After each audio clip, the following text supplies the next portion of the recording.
ನಾಮಕ್ಕೆ ಸ್ತೋತ್ರವಾಗಿ ದೇವರು ಇವತ್ತು ನಿಮ್ಮ ಜೊತೆ ಮಾತಾಡುವಂಥದ್ದು. ಯೇಸು ತನ್ನ ಭಕ್ತರಿಗೆ ಯಾವ ರೀತಿಯಾಗಿ ಆ ಪ್ರಾರ್ಥನೆ ಮನವಿಯನ್ನು ನಿಮ್ಮನ್ನು ಆನ್ಸರ್ ಮಾಡುವಂಥ ದೇವರಾಗಿದ್ದಾನೆ.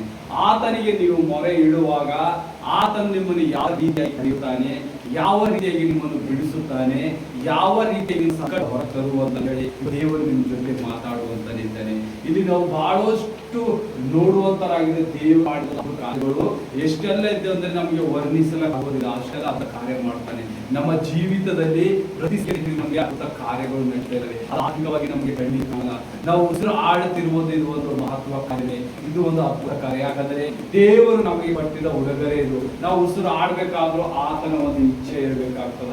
ನಮ್ಮ ಉಸಿರು ಆತನದು, ಆತನ ಹೆಸರೇ ಜಪಿಸುತ್ತಾ ಇರ್ತದೆ. ನಾವು ಯಾವಾಗ ನಮ್ಮ ಶ್ವಾಸವನ್ನು ತಪ್ಪುವುದು ಬಿಡುವುದು ಮಾಡ್ತೇವಲ್ಲ, ಯೆಹೋವಾ ಯೆಹೋವಾ ಯೆಹೋವಾ ಎಂದು ಹೇಳಲ್ಪಡುತ್ತದೆ. ನಾವು ಆಡಿದಾಗೆಲ್ಲ ದೇವರನ್ನು ಮಹಿಮೆ ಪಡಿಸ್ತಾನೆ ಇರುತ್ತೆ, ಯೆಹೋವಾ ಯೆಹೋವಾ. ಮತ್ತೆ ನೀವು ಮನೆ ಹೋಗಿ ಪ್ರಾಕ್ಟೀಸ್ ಮಾಡಿದ್ರೆ ನಿಮ್ಗೆ ಗೊತ್ತಾಗ್ತದೆ, ಇಲ್ಲಿ ಮಾಡಬೇಡಿ. ಅವಾಗ ನೀವು ಯಾವಾಗ ಶ್ವಾಸ ತಗೋತಿರಲ್ಲ, ಬಿಟ್ಟಿದಾಗ ಯೆಹೋವಾ ಯೆಹೋವಾ ನಮ್ಮ ರಕ್ಷಕ, ನಮ್ಮ ರಕ್ಷಕ, ನಮ್ಮ ತಂದೆ ಯೇಸು ಯೇಸು ಯೇಸು ಯೇಸು ಅಂತ ಹೇಳಿ ನಾವು ದಿನನಿತ್ಯ ಎಷ್ಟೆಲ್ಲ ಶ್ವಾಸ ತಗೋತೇವೋ ಅಷ್ಟು ಜೊತೆ ನಾವು ದೇವರನ್ನು ಕರೆಯುವಂತರಾಗಿದ್ದೆವು. ದೇವರು ಅದಕ್ಕಾಗಿ ನಮ್ಮನ್ನು ಸೃಷ್ಟಿಸಿದನೆ. ಆತನನ್ನು ಆರಾಧಿಸಬೇಕು, ಆತನ ಚಿತ್ತದಂತೆ ನಾವು ನಡೆಯಬೇಕಂತ ಹೇಳಿ ನಮ್ಮನ್ನು ಸೃಷ್ಟಿಸಿದನು. ಆತನು ತನ್ನ ಸ್ವರೂಪದಲ್ಲಿ ನಮ್ಮನ್ನು ರೂಪಿಸಿ, ನಮ್ಮನ್ನು ಪ್ರೀತಿಯಿಂದ ತನ್ನ ಕೈಯಿಂದ ನಮ್ಮನ್ನು ಶೃಂಗರಿಸಿ ನಮ್ಮನ್ನು ಸೃಷ್ಟಿ ಮಾಡಿದಂತ ದೇವರು. ಇವತ್ತು ನೀವು ಒಂದು ಮೊಬೈಲ್ ಪರ್ಚೇಸ್ ಮಾಡಿದರೆ ಅದಕ್ಕೆ ಬ್ಯಾಕ್ ಕವರ್ ಹಾಕ್ತೀರಿ, ಫ್ರಂಟ್ ಕವರ್ ಹಾಕಿ ಅದಕ್ಕೆ ಎಷ್ಟೆಲ್ಲ ಜೋಪಾನವಾಗಿರ್ತೀರಿ. ಅದೇ ಸರ್ವಶಕ್ತನು ನಮಗೋಸ್ಕರ ಈ ಭೂಮಿ, ಆಕಾಶ, ನೀರು, ಗುಡ್ಡ ಬೆಡ್ಡಗಳೆಲ್ಲ ನಿರ್ಮಿಸಿ ನಮ್ಮನ್ನು ಸೃಷ್ಟಿ ಮಾಡಿ ಅದರಲ್ಲಿ ಜೀವವನ್ನು ಓದಿ ಆತನು ಎಷ್ಟು ಉಲ್ಲಾಸದಿಂದ ನಮ್ಮನ್ನು ಸೃಷ್ಟಿ ಮಾಡಿದನು. ಆತನಿಗೆ ನಾವು ಏನು ಕೊಟ್ಟಿದ್ದೆವು? ದ್ರೋಹ, ವಂಚನೆ, ಹಿಂಸೆ, ಕಷ್ಟಗಳು. ಆತನಿಗೆ ಮರ್ಯಾದೆ ಕೊಡ್ತಾ ಇಲ್ಲ, ಆತನಿಗೆ ರೇಗಿಸುವುದು ನಮ್ಮ ಕಾರ್ಯಗಳಾಗಿದ್ದಾವೆ. ಅದಕ್ಕಾಗಿ ನಾವು ಎಷ್ಟೆಲ್ಲ ಪಾಪಗಳು ಮಾಡಿ ಮಾಡಿ ಮಾಡಿ ಆತನ ಮುಂದೆ ಪಾಪಿಗಳಾಗಿ ಹೋದೆವು. ಆ ಪಾಪವನ್ನು ನೋಡದಾರದೆ ದೇವರು ತನ್ನ ಒಬ್ಬನೇ ಮಗನನ್ನು ನಮಗಾಗಿ ಆತನು ಪರಲೋಕ ರಾಜ್ಯವನ್ನು ಬಿಟ್ಟು ಈ ಭೂಮಿ ಮೇಲೆ ಬಂದಿದ್ದ. ಆತನ ಹೆಸರು ಯೇಸು ಕ್ರಿಸ್ತ. ಅವನೇ ನಮ್ಮ ಸೇವ್ಯರ್, ಈಸ್ ಅವರ್ ಸೇವ್ಯರ್, ನಮ್ಮ ರಕ್ಷಕ, ನಮ್ಮ ಒಡೆಯನು. ನಮಗಾಗಿ ಕಾರ್ಯ ಮಾಡಿ ಸಿಲುಬೆದ ಮೇಲೆ ಪ್ರಾಣ ಕೊಟ್ಟ, ನಮಗಾಗಿ ಪಾಪ ಸ್ವರೂಪಿಯಾದ. ಅದಕ್ಕಾಗಿ ನಾವು ಎಲ್ಲೆಲ್ಲಿ ನಾವು ಕರೆಯಲ್ಪಡ್ತೇವಲ್ಲ, ದೇವರು ನಮ್ಮನ್ನು ನೋಡುವಂತನಾಗಿದ್ದಾನೆ. ಆತನ ದಿವ್ಯ ದೃಷ್ಟಿಯು ನಮ್ಮನ್ನು ನೋಡುವಂತದಾಗಿದೆ. Alleluia alleluia amen. ನೋಡಿರಿ, ನಾವು ಎಲ್ಲೆಲ್ಲಿ ಕಾಣುತ್ತೇವೋ ಅಲ್ಲೆಲ್ಲಿ ನಾವು ನೋಡುವಂತರಿದೆ. ನಾವು ಇದೇ ರೀತಿಯಾಗಿ ನಾವು ವಿಮೋಚನ ಕಾಂಡ 7ನೇ ಸಂಧಿ 19ನೇ ವಚನ ನೋಡ್ತೇವೆ. ದೇವರು ಯಾವ ರೀತಿ ನಮ್ಮ ಹಿರಿಯರು ಅಂತ ಹೇಳಿ.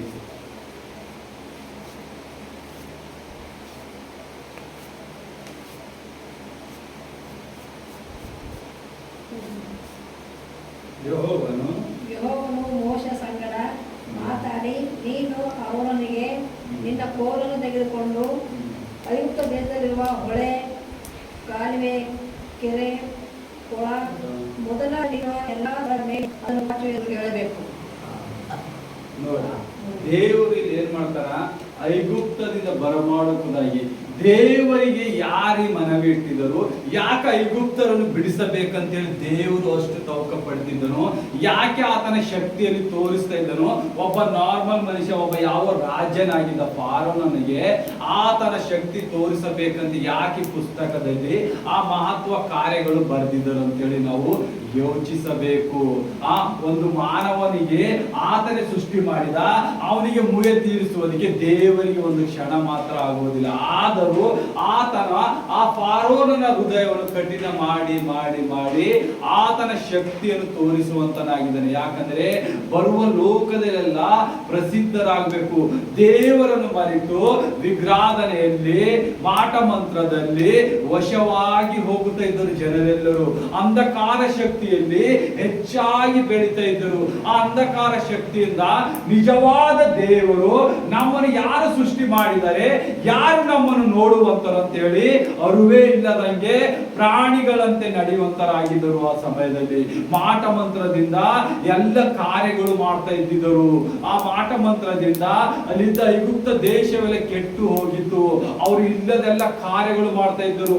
ಮುಂದೆ ನಾವು ನೋಡುವಂತರಾಗಿರ್ತೇವೆ. ಒಂದೊಂದು ಕಾರ್ಯದಲ್ಲಿ ಅವ್ರು ಏನ್ ಮಾಡ್ತಾ ಇದ್ದರು, ಎಲ್ಲವನ್ನು ಯಜ್ಞಗಳು ಮಾಡ್ತಾ ಇದ್ದರು.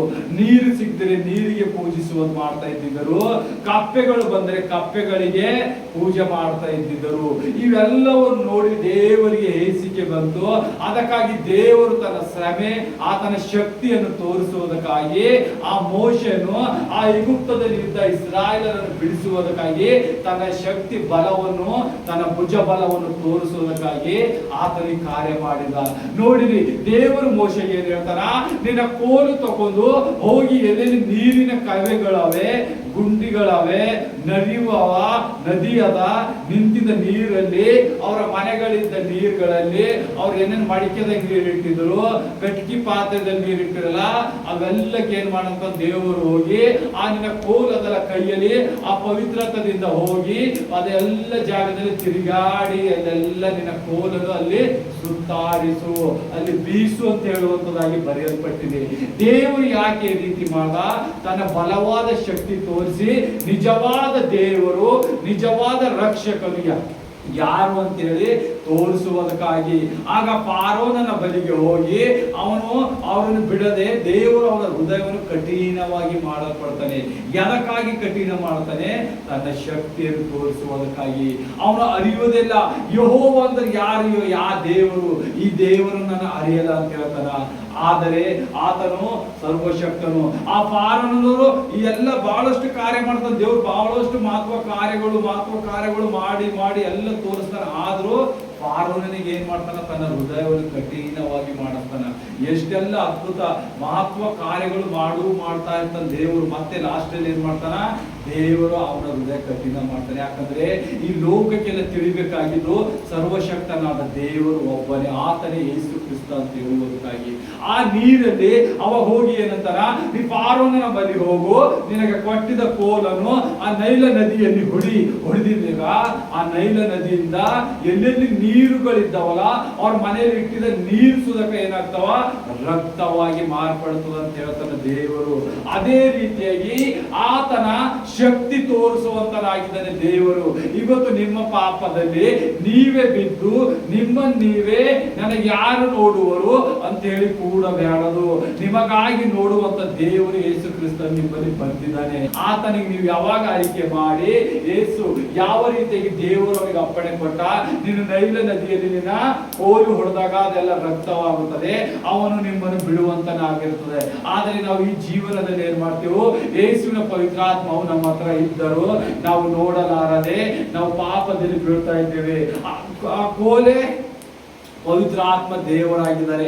ಆ ಪವಿತ್ರಾತ್ಮ ದೇವರು ನೀವು ಅಂಗೀಕರಿಸಿದಾಗ ನಿಮ್ಮ ಪಾಪ ದ್ರೋಹಗಳೆಲ್ಲ ನೀಗಿಸುವಂತ ದೇವರಾಗಿದ್ದಾನೆ. ಆ ಕೋಲಿನ ಸಮವಾಗಿ ನೀವು ಅರೆ ಮಾಡಬೇಕು. ಯಾವ ರೀತಿಯಾಗಿ ಮೋಶನು ಮುಂದೆ ಹೋಗುತ್ತಾ ಏನ್ ಮಾಡ್ತಾನ, ಆ ನೀರೆಲ್ಲ ಕೆಂಪಾಗಿ ರಕ್ತ ಆದಾಗ ಆ ಮೋಶ ಆ ಫಾರೋನನ್ನು ಕರೆಯಲ್ಪಡ್ತಾನ.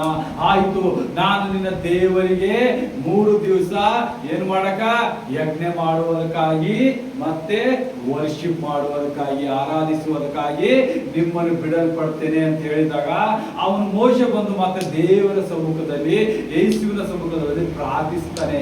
ಆ ಪ್ರಾರ್ಥನೆ ಮಾಡಿದಾಗ ಆ ಮೋಶೆಗೆ ದೇವರು ಉತ್ತರ ಕೊಡುವಂತನಾಗಿದ್ದಾನೆ. ಆಯ್ತು, ಆದರೆ ದೇವರಿಗೆ ಗೊತ್ತದ ಅವನ ಹೃದಯ ಮೊಂಡಾಗಿ ಮಾಡಿದ್ದೇನೆ ಅಂತ ಫಾರೋನನು.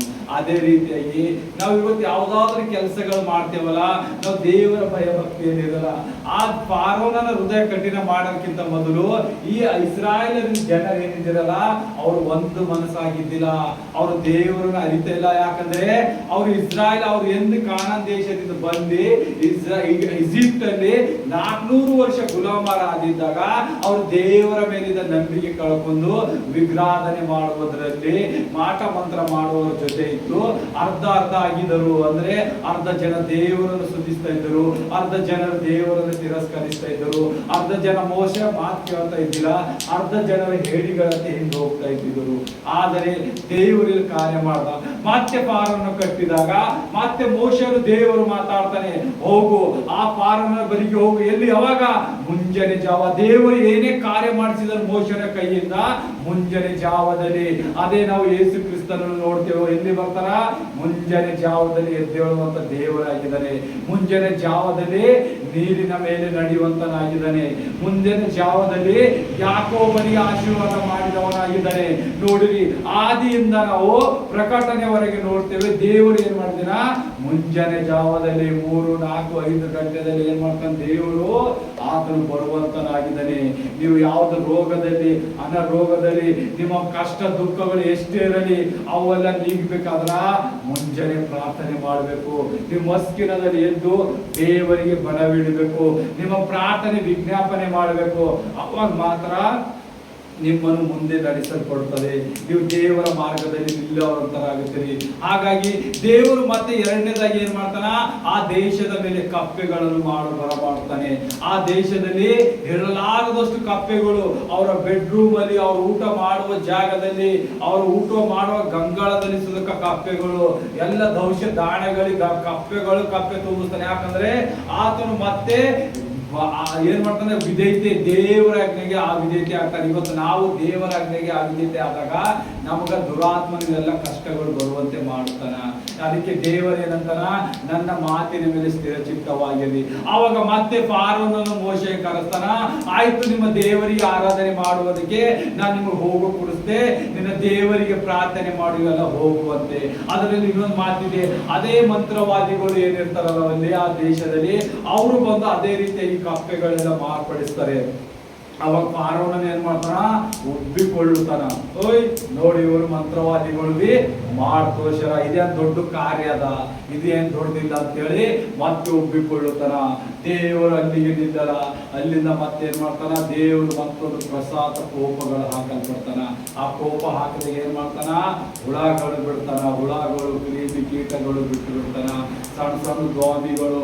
ಮತ್ತೆ ಅದರಲ್ಲಿ ಬರ್ತಿದ್ದು ಬೇರೆ ಅದ, ಅದು ದೇವರ ಇಚ್ಛೆ. ಅದ್ರ ಬರ್ತಿದ್ದು ಏನದಂದ್ರ ನಾವಿಲ್ಲಿ ನೋಡ್ತೇವೆ. ಎಷ್ಟು? 3ನೇದು ಮೋಶೆಗೆ ಇದ್ದೇನೆಂದರೆ, ನೀನು ಫಾರೋನ ಬಳಿಗೆ ಹೋಗಿ ಯೆಹೋವನ ಆಜ್ಞಾಪಿಸಿದಂತೆ ನನ್ನನ್ನು ಆರಾಧಿಸುವ ನನ್ನ ಜನರಿಗೆ ಅಪ್ಪಣೆ ಕೊಡದೆ ಹೋದರೆ ನಾನು ನಿನ್ನ ದೇಶದಲ್ಲೆಲ್ಲ ಕಪ್ಪೆಗಳಿಂದ ಉಪದ್ರವ ಕೊಡುವೇನು ಅಂದನು. ಆಗ ಕಪ್ಪಿನಿಂದ ಉಪದ್ರವ ಪಟ್ಟ. 4ನೇದಾಗಿ ನೋಡ್ತೇವೆ ನಾವು. 3ನೇದು ದೇವ್ರು ಏನ್ ಮಾಡ್ತಾನ?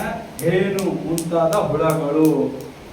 ದೇವರು ಏನ್ ಮಾಡ್ತಾನ? ಅಷ್ಟಾದಕ್ಕೆ ಹೇನು, ಎಲ್ಲ ಪ್ರಾಣಿ ಪಕ್ಷಿ ಮನುಷ್ಯರಿಗೆಲ್ಲ ಹೇನುಗಳಿಂದ ಉಪದ್ರವ ಮೇಲೆ ಉಪದ್ರವ ಬಂದಿರ್ತವ ದೇಶದ ಮೇಲೆ. ಆ ಉಪದ್ರವ ಬಂದಾಗ ಆ ಹುಳಗಳು ಏನೇನು ಕಸ್ತಾ ಇರ್ತಾವಲ್ಲ ಅವರಿಗೆಲ್ಲ ಪೂರ್ವಗಳು ಬರ್ತಾ ಇರ್ತಾವ. ಆದ್ರೂ ದೇವರಿಗೆ ಮೊರೆ ಇಕ್ಕಲ್ಲ. ದೇವರಿಗೆ ಆಗುವ ಆದ್ಯತೆ ಸುಳ್ಳು ಹೇಳ್ತಾನ. ಆಗ ದೇವರು ಅವನಿಗೆ ಮತ್ತೆ ಅವನ ಹೃದಯ ಯಾಕೆ ಕಠಿಣ ಮಾಡ್ತಾನ? ದೇವರ ಶಕ್ತಿ ತೋರಿಸ್ತಾನ. ಆದರೆ ಈ ಸಮಯದಲ್ಲಿ ಆ ಮಾಟ ಮಂತ್ರ ಮಾಡೋರು ಏನಿರ್ತಾರಲ್ಲ ಅವ್ರ ಕೈಯಿಂದ ಏನು ಕಾರ್ಯ ಮಾಡಕ್ಕಾಗಲ್ಲ, ಏನುಗಳು ಮಾಡಕ್ಕಾಗಲ್ಲ, ಆ ರೋಗ ವಾಸಿ ಮಾಡಕ್ಕಾಗಲ್ಲ. ಏನ್ ಮಾಡ್ತಾರ? ಓಡಿ ಹೋಗ್ತಾರ. ಆ ಮಾಟ ಮಂತ್ರಗಾರರು ಈ ವಿಮೋಚನೆ ಕಾಂಡ 8ನೇ ಸಂಧಿಯಲ್ಲೇ ಮುಕ್ತಾಯ ಮುಗಿತು. ಅವರಿಗೆ ಮುಂದೆ ಬರೆಯಲ್ಪಟ್ಟಿದೆ. ಯಾಕಂದ್ರ ದೇವರ ಶಕ್ತಿ ಮುಂದೆ ಅವ್ರು ನಿಲ್ಲಕ್ಕಾಗಲ್ಲ. ನಾವ್ ಹಿಂಗೆ ದೇವರ ಇನ್ನು ಅದ್ಭುತ ಕಾರ್ಯಗಳು ನೋಡ್ತೇವೆ. ಮೋಶೆನ ಏನ್ ಮಾಡ್ತಾರ? ಎಲ್ಲಿಂದ ಹೊರ ಕರ್ಕೊಂತಂದಕ್ಕೆ ಸಮುದ್ರ ದಾಟಿ ಕಾನಾನ್ ದೇಶಕ್ಕೆ ಹೋಗ್ತಾ ಇರ್ತಾರ. ಅವನು ಪ್ರಾಯವಾಗ್ತಾನ. ಮತ್ತೆ ದೇವರು ಒಬ್ಬರಿಗಕ್ಕಿನ ಒಬ್ಬರನ್ನ ಆರಿಸಲ್ಪಡ್ತಾನ. ಎರಡನೇದಾಗಿ ನಾವು ಮೋಶೆನ ಒಂದು ಆಯುಷ್ಕಾಲ ಬಂದಾಗ ಆತನ ಶಿಷ್ಯನಾದ ಯೆಹೋಶುವನನ್ನು ದೇವರು ಆರಿಸಲ್ಪಡ್ತಾನ. ಆತನು ಕಾನಾನ್ ದೇಶಕ್ಕೆ ಒಯ್ಯಲ್ಪಡ್ತಾನ. ಹಿಂಗೆ ನಾವು ಸತ್ಯವೇದದಲ್ಲಿ ಬಹಳಷ್ಟು ಜನರನ್ನು ನೋಡ್ತೇವೆ. ನಾವು ಗಿದ್ದವನನ್ನು ನೋಡ್ತೇವೆ. ಆತನ ಏನಿರ್ತಾನ? ಹೊಲದಲ್ಲಿ ಕೆಲಸ ಮಾಡುವಂತನಿರ್ತಾನ. ಯೆಹೋವನ ದೂತನು ಬಂದು ಅವನನ್ನು ಆರಿಸಿಕೊಳ್ಳುತ್ತಾನ. ಆರಿಸಿಕೊಂಡಾಗ ಏನ್ ಮಾಡ್ತಾನ? ದೇವರು ಅವನಿಗೆ ಇಸ್ರಾಯೇಲರ ರಾಜ್ಯನಾಗಿ ಮಾಡ್ತಾನ. ಅವನು ಬರ್ತಾನ, ರಾಜ್ಯ ಆಗ್ತಾನೆ, ಎಲ್ಲ ಕಾರ್ಯ ಮಾಡ್ತಾನ. ಅವನು ಏನ್ ಮಾಡ್ತಾನ, ಐಶ್ವರ್ಯದಲ್ಲಿ ಐಶ್ವರ್ಯ ಧನದಲ್ಲಿ ಬಿದ್ದೋಗಿ ದೇವರಿಗೆ ಆಗಿದೆ ಆಗ್ತಾನ. ಮತ್ತೆ ದೇವರು ಅವರ ಕೋಪ ಪಟ್ಟು 40 ವರ್ಷ ಅವರನ್ನು ನೋಡುವುದೇ ಇಲ್ಲ, ಅವರಿಗೆ ವಶ ಮಾಡ್ತಾನೆ ವೈರಿಗಳಲ್ಲಿ. ಮತ್ತೆ ದೇವರಿಗೆ ಮನವಿಟ್ಟಾಗ ಆ ಸ್ಯಾಮ್ಸನ್ ತಂದೆ ತಾಯಿ ಏನಿರ್ತಾರ, ಹೊಲದಲ್ಲಿ ಕೂಲಿ ಮಾಡುವಂತ ಜನರಾಗಿರ್ತಾರ. ಅವ್ರು ಯಾವ ಶ್ರೀಮಂತರಿದ್ದಿಲ್ಲ, ಯಾವ ರಾಜ್ಯ ವಂಶದಲ್ಲಿದ್ದಿಲ್ಲ. ಆ ದೇವರ ಯೆಹೋವನ ದೂತನು ಬಂದು ನಿನಗೆ ದೇವರಿಂದ ಒಂದು ಗಂಡು ಮಗ ಇರುವಿ. ಅವಳು ಬಂಜೆ ಆಗಿರ್ತಾಳೆ. ಬಂಜೆ ಆಗಿದಾಗ ಅಲ್ಲೂ ದೇವರು ಯಾರನ್ನ ಆರಿಸಪಟ್ಟ, ಗರೀಬರನ್ನು ಮಾತ್ರ ಆರಿಸಿದ. ಅಲ್ಲಿ ಆ ಸಾಮ್ಸನ್ ಹುಡುಗ, ಆ ಸಾಮ್ಸನ್ ದೇವರ ಪ್ರಸಿದ್ಧಿಯಿಂದ ತಾಕದ್ದಾರಾಗಿದ್ದ. ಆದರೂ ಏನ್ ಮಾಡ್ದ, ದೇವರಿಗೆ ಆ ವಿಧತೆ ವ್ಯಭಿಚಾರದಲ್ಲಿ ಬಿದ್ದಿಸಿಕೊಂಡ, ಜಾರತ್ವದಲ್ಲಿ ಹಾಳಾಗಿ ಹೋದ.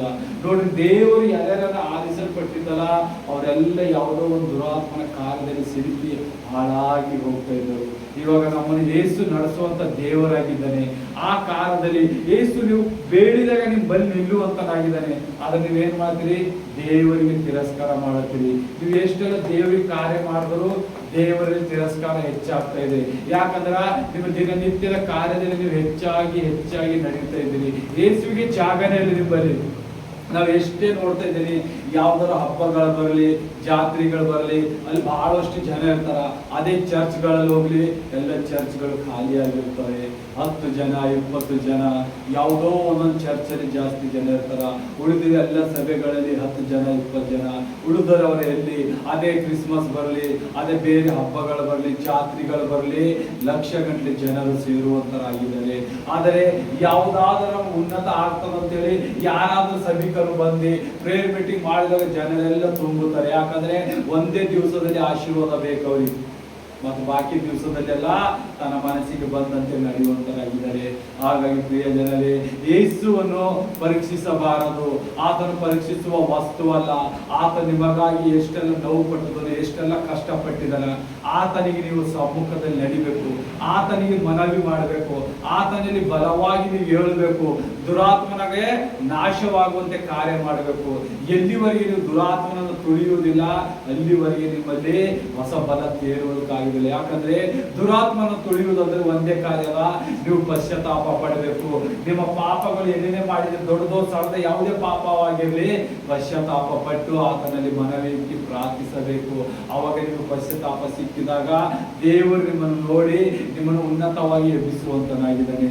ನೀವು ಎಲ್ಲಿರುವಾಗ ದೇವರಿಗೆ ಮಹಿಮೆ ಪಡಿಸಲ್ಲ, ದೇವರ ಮಾತಿಗೆ ವಿಧೇಯತೆ ಆಗಲ್ಲಂದ್ರೆ ದೇವರು ನಿಮ್ಮನ್ನು ನೋಡುವಂತನಲ್ಲ, ನಿಮ್ಮನ್ನು ನಡೆಸುವಂತನಲ್ಲ, ನಿಮಗೆ ದುರಾತ್ಮನ ಕೈಗೆ ಒಪ್ಪಿಸುವಂತರಾಗುತ್ತದೆ. ಯಾಕಂದ್ರೆ ದೇವರು ಭ್ರಷ್ಟತೆಯಿಂದ ಹೋದಾಗ ದುರಾತ್ಮನ ಕಾರ್ಯಗಳು ನಿಮ್ಮನ್ನು ನಡೆಯುವಂತದೆ. ನಿಮ್ಮ ಮನೆಯಲ್ಲಿ ಸಮಸ್ಯೆಗಳು ಬರ್ತಾವ, ನಿಮ್ಮ ಮಕ್ಕಳಲ್ಲಿ ಸಮಸ್ಯೆಗಳು ಸ್ಟಾರ್ಟ್ ಆಗ್ತಾವ. ನೀವೇನೇ ಕೆಲಸ ಕೈ ಹಾಕಿದ್ರು ಅದು ಕೆಲಸ ವ್ಯರ್ಥವಾಗಿ ಹೋಗ್ತದ. ಹಾಗಾಗಿ ದೇವರ ಸಮ್ಮುಖದಲ್ಲಿ ಅತಿ ಉತ್ತಮವಾಗಿ ನಡಿಬೇಕಂದ್ರೆ ಆತನಲ್ಲಿ ಭಯ ಭಕ್ತಿ ಉಳ್ಳವರಾಗಿ ಆತನಿಗೆ ಸ್ತುತಿ ಸ್ತೋತ್ರಗಳು ಹೇಳುತ್ತಾ ಪ್ರಾರ್ಥಿಸುತ್ತಾ ನಮ್ಮ ಪಾಪಗಳು ನಿತ್ಯ ಆತನಲ್ಲಿ ಅರಿಕೆ ಮಾಡಿ, ದೇವರೇ ಈ ಪಾಪದಿಂದ ನನಗೆ ಬಿಡಿಸು, ದಿನನಿತ್ಯ ಇದರಲ್ಲಿ ಕೊರಗ್ತಾ ಇದ್ದೆ ಅಂತೇಳಿ ಮನವಿ ಮಾಡಿದಾಗ ದೇವರಿಗೆ ಉಲ್ಲಾಸವಾಗಿ ನಿಮ್ಮ ಸಮ್ಮುಖದಲ್ಲಿ ಬರುವಂತ ದೇವರಾಗಿದ್ದಾನೆ. ಎಲ್ಲರೂ ಕಣ್ಮುಚ್ಚಲಿ ಪ್ರಾರ್ಥನೆ ಮಾಡೋಣ. ಅಂತಿಮವಾಗಿ ಬ್ಲೆಸ್ಸಿಂಗ್ ಪ್ರೇಯರ್ ಇರುತ್ತೆ. ಅಪ್ಪ ತಂದೆ ಯೇಸುವೆ, ಈ ವಾಕ್ಯಕ್ಕಾಗಿ ಸ್ತೋತ್ರ ಯೇಸಪ್ಪ. ಈ ಕೂತಿದ ಎಲ್ಲರ ಮಕ್ಕಳ ಮೇಲೆ ನಿನ್ನ ಅಭಿವೃದ್ಧಿ ವಿಶೇಷಪ್ಪ, ಶಾಂತಿ ಸಮಾಧಾನ ನೀವು ಯೇಸಪ್ಪ, ನಿನ್ನ ಪ್ರಸನ್ನತೆ ಇವರು ಮಕ್ಕಳ ಮೇಲೆ ಯೇಸಪ್ಪ, ನಿನ್ನ ಸಾಮರ್ಥ್ಯದಿಂದ ತುಂಬಿಸೇಸಪ್ಪ. ಇವರೆಲ್ಲ ರೋಗಗಳು, ಚಿಂತೆ, ದುಃಖ, ಭಾರಗಳನ್ನು ಮುರಿಯುವಂತ ದೇವರಿಗೆ ಸ್ತೋತ್ರ ಯೇಸಪ್ಪ. ಇವತ್ತು ಬುಧವಾರ ದಿವಸ ಸ್ವಾಮಿ, ನಿನ್ನ ಅತ್ಯುತ್ತಮವಾಗಿ ನಿನ್ನ ಆರಾಧಿಸುವಂತೆ ನಿನ್ನ ಉಲ್ಲಾಸಿಸೋದಕ್ಕಾಗಿ ಸ್ತೋತ್ರ. ಈ ಬಂದಿದ ಎಲ್ಲ ಮಕ್ಕಳ ಮೇಲೆ ನಿನ್ನ ಅಭಿವೃದ್ಧಿ ಆಶೀರ್ವಾದ ಉನ್ನತಿಯಾಗಿ ಅಭಿವೃದ್ಧಿ ಪಡಿಸೇಸಪ್ಪ. ಈ ಸಭೆ ಮೂಲಕ ನೋಡುವ ಪ್ರತಿಯೊಂದೊಂದು ಕಾರ್ಯ ಸ್ವಾಮಿ ನೆರವೇರಿಸು. ಆನ್ಲೈನ್ ನೋಡುವ ಎಲ್ಲ ಮಕ್ಕಳ ಮೇಲೆ ಆಶೀರ್ವಾದ ಅಭಿಷೇಕ ನೀಡಿಸೇಸಪ್ಪ. ಇವರು ಹೆಚ್ಚಾಗಿ ಅಭಿವೃದ್ಧಿ ಪಡಲಿ, ಇವರು ಹೆಚ್ಚಾಗಿ ನಿನ್ನ ಕಾರ್ಯದಲ್ಲಿ ಸುತವಾಗಿ ನಡೆಯಲೇಸಪ್ಪ. ಇವರು ಸ್ಥಿರಚಿತ್ತವಾಗಿ ನಿಂತು ಬಲವಾಗಿ ಮುಂದೆ ಏಳುವಂತೆ ನಿನ್ನ ಕಾರ್ಯ ಮಾಡುವಿಸುವೆ ಅಪ್ಪ. ಇವರು ಹೃದಯಗಳನ್ನು ತೆರೆದಿ, ಇವ್ರ ಹೃದಯದಲ್ಲಿ ನಿನ್ನ ಶಾಂತಿ ಸಮಾಧಾನವನ್ನು ನೀಡಿಸಪ್ಪ. ಎಲ್ಲ ದುರಾತ್ಮನ ಕಾರ್ಯಗಳು ಮುರಿಯಲ್ಪಡಲಿ, ಎಲ್ಲ ಅಂಧಕಾರ ಶಕ್ತಿಗಳು ಮುರಿಯಲ್ಪಡಲಿ. ಆರೋಗ್ಯ, ಭಾಗ್ಯ, ಹೆಚ್ಚಿನ ಆಯುಷು, ಸುಖ, ಸಮೃದ್ಧಿ, ಶಾಂತಿ, ಸಮಾಧಾನದಿಂದ ಈ ಮಕ್ಕಳನ್ನು ಅಭಿವೃದ್ಧಿ ಪಡಿಸುತ್ತಾರೆ ಸ್ತೋತ್ರ. ಇವರೆಲ್ಲ ನಿನ್ನ ಕೈಗೊಪ್ಪಿಸ್ತೇನೆ ಸಪ್ಪ. ಈ ಸಭೆ ನಿನ್ನ ಕೈಗೊಪ್ಪಿಸ್ತೇನೆ ಸಪ್ಪ. ಈ ದಾಸ ನಿನ್ನ ಕೈಗೊಪ್ಪಿಸ್ತೇನೆ ಸಪ್ಪ. ಎಲ್ಲ ನಿಮಗೆ ಮಹಿಮೆ ಆಗಲಿ ಯೇಸುವೆ. ತಂದೆ ಮಗ ಪವಿತ್ರಾತ್ಮನ ಬೇಡಿದರೆ ಕೊಟ್ಟಿದ್ದಕ್ಕಾಗಿ ಸ್ತೋತ್ರ ತಂದೆ. ಆಮೇನ್ ಆಮೇನ್. ನನ್ನ ಮನವೇ ಯೆಹೋವನನ್ನು ಕೊಂಡಾಡು, ನನ್ನ ಸರ್ವೇಂದ್ರಿಯಗಳೇ ಆತನ ಪವಿತ್ರ ನಾಮವನ್ನು ಕೀರ್ತಿಸಿರಿ. ನನ್ನ ಮನವೇ ಯೆಹೋವನನ್ನು ಕೊಂಡಾಡು, ಆತನು ಮಾಡಿದ ಪಾಪಗಳನ್ನು ಮರೆಯಬೇಡ. ಆಮೇನ್ ಆಮೇನ್.